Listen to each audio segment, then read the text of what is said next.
Level 2 results are out, 40% pass rate for the May 2021 exams, and better than what we saw last week with the Level 1 results at 25% pass rate, but it's still an all-time low in the last decade. 40% is also 5 percentage points lower than the 10-year average.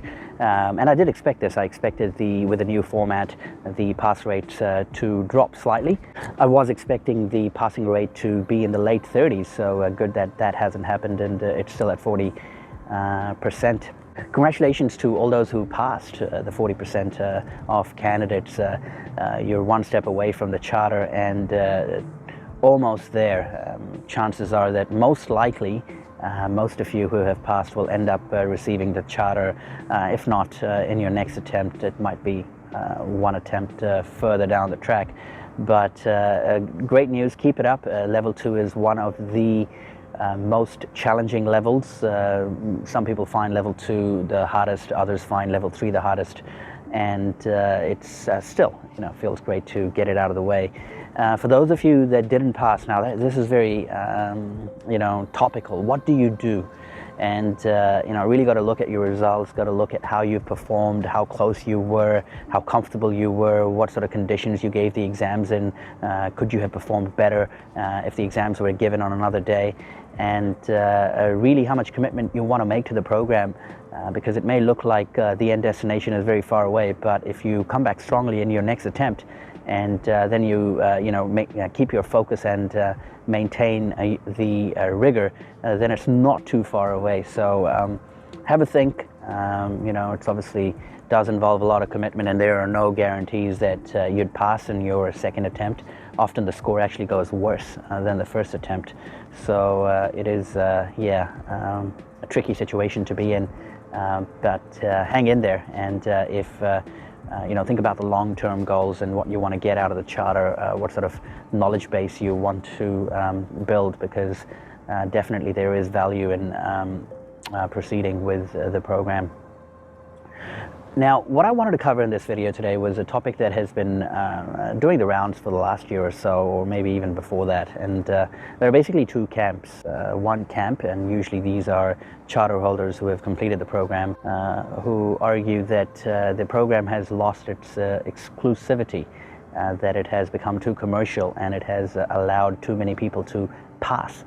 And there needs to be some sort of elite association with the program that needs to be maintained, and the exam having shorter durations and less number of questions. It's all in favor of upcoming candidates or candidates who are already in the program. At the other end, you have candidates who are saying, well, actually the passing rates are dropping and it's getting extremely difficult to actually pass this exam despite scoring really high scores. And this is not really fair. And it's an interesting debate, an interesting argument. I think the Institute is doing a good job trying to balance the exclusive nature as well as making sure the high standards are maintained. There is a shock to the system. Obviously, this is the first year where a lot of change is taking place, and that can cause uneasiness, especially if you are a candidate who is switching from paper-based to computer-based testing. Can throw off, just the format of it can create issues. But in my opinion, I think the Institute is trying to balance it right. Maybe they could do a better job in the communication department as far as comms are concerned, and provide a little bit more transparency to the candidates, especially the ones that are at the borderline, but that's my personal opinion. As far as the exclusive nature is concerned, I differ from the other charter holders. In my opinion, I feel the more charter holders, the better. Every time I interact with another charter holder, the experience is very pleasant.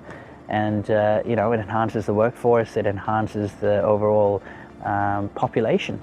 If more people are skilled and well-versed with financial markets or an investment profession, then what's the harm? As long as the standards are maintained, which I believe they are up until now, as long as those are kept intact, as long as people are not allowed to game the system as far as just doing the bare minimum course to pass, as long as people have that level of depth and understanding, which I think the current exams do bring out that with the way the format is and the way the questions are asked. I have no problems. Even the code of ethics, promote the integrity and of capital markets, promote professionalism and encourage others to act in a professional way. I mean, these are all great things, so why do we not want other people to get the charter is beyond me.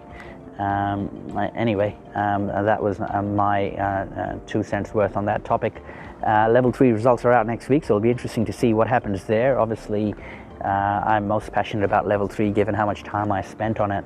And always interesting to see, because you have candidates who are at the top of their game, have passed Level 1 and Level 2 and are competing to complete the charter. So you do have the best candidates, and interesting to see whether the passing rate there drops to 50-odd%, or does it stay at the historical levels, which are usually around the 55% mark.